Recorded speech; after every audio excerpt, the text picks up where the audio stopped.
We did research we thought very innovative. We found couples through a research firm, fitted them with consider more expensive and accurate versions of a Fitbit, also used by MIT and NASA. And we tracked their stress levels through the financial planning engagement. So from the pre-work through the advisor session. And as we found that people doing a paper data gathering form had a higher level of stress, we actually found stress bands and working with an expert to see what would be a high level of stress versus low. Folks starting with that paper questionnaire started near a high level of stress versus people doing an online data gathering form where their stress level was much lower. We also have a program called My Money Guide, where folks go through an online data gathering and the basic creation of a plan, but they're guided. Throughout that process, their stress level even lower. For one, the fact that they're doing the data gathering and all this pre-work at home, that in the wrap-up conversations where the folks who were part of the research sat down with the research firm, provided feedback and said it was helpful to have those initial conversations at home. I think most advisors can think back to a client who maybe husband and wife sitting in the office, advisor makes a suggestion and the couple seems to agree. There's no conversation or disagreement between them, but somehow on the ride home, things change. So the advisor gets a call back saying they've changed their mind, they're not going to proceed with that plan. Versus in having people do that pre-work at home, they can have those arguments if they'd like and come to some basic agreement there. We think that's an opportunity for the advisor. They get information from the client that's already pre-sorted in terms of what the couple will agree to. So there's certainly some sensitivity from folks in sharing information, but what we found, and we think we showed conclusively in the study, is that the advisor is essential to the process.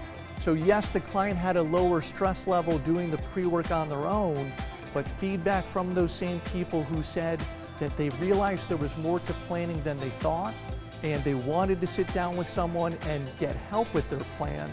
Also, that when we saw how the data changed, give you an example, clients' net worth from the end of their pre-work that they did on their own to the end of the advisor session, the average couple's net worth changed over 20%. How we explain that? In looking back, it's that it seemed that couples, once they got comfortable with the financial planning process and the advisor, were more open to sharing information, and so that net worth increased. We think it's important for advisors to know they are essential to that process, but they do have to ask probing questions. They do have to help refine the information. Clients sometimes in our study didn't know how term insurance worked and thought there was a cash value to it. So it's explaining those types of things that help clients better understand, and it refines the information.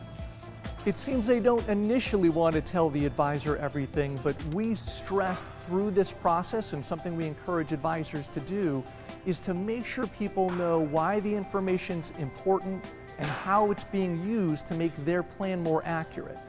And we found the same with investable assets. The average increase from the fact-finding to the end of the advisor session, assets went up 16% on average, where people felt more comfortable, it seemed, and suddenly more open to talk about that other IRA or 401k plan. Some other interesting things, we looked at the stress levels between whether they met with the advisor in person or virtually. Meeting virtually was less stressful for both the clients and the advisor. So we think that's helpful for advisors to know. And then breaking it out, we looked by gender. So women did have a higher level of stress throughout the process versus men, except in couples where, and it seemed in many couples, there was one person who knew more about the household finances, seemed to take the lead on more of the financial decisions. In couples where the woman took that role, the stress levels were reversed. So the woman's stress levels were lower, men's were higher. And also we were curious, we had two age cohorts, so age 50 to 60 and 61 to 70.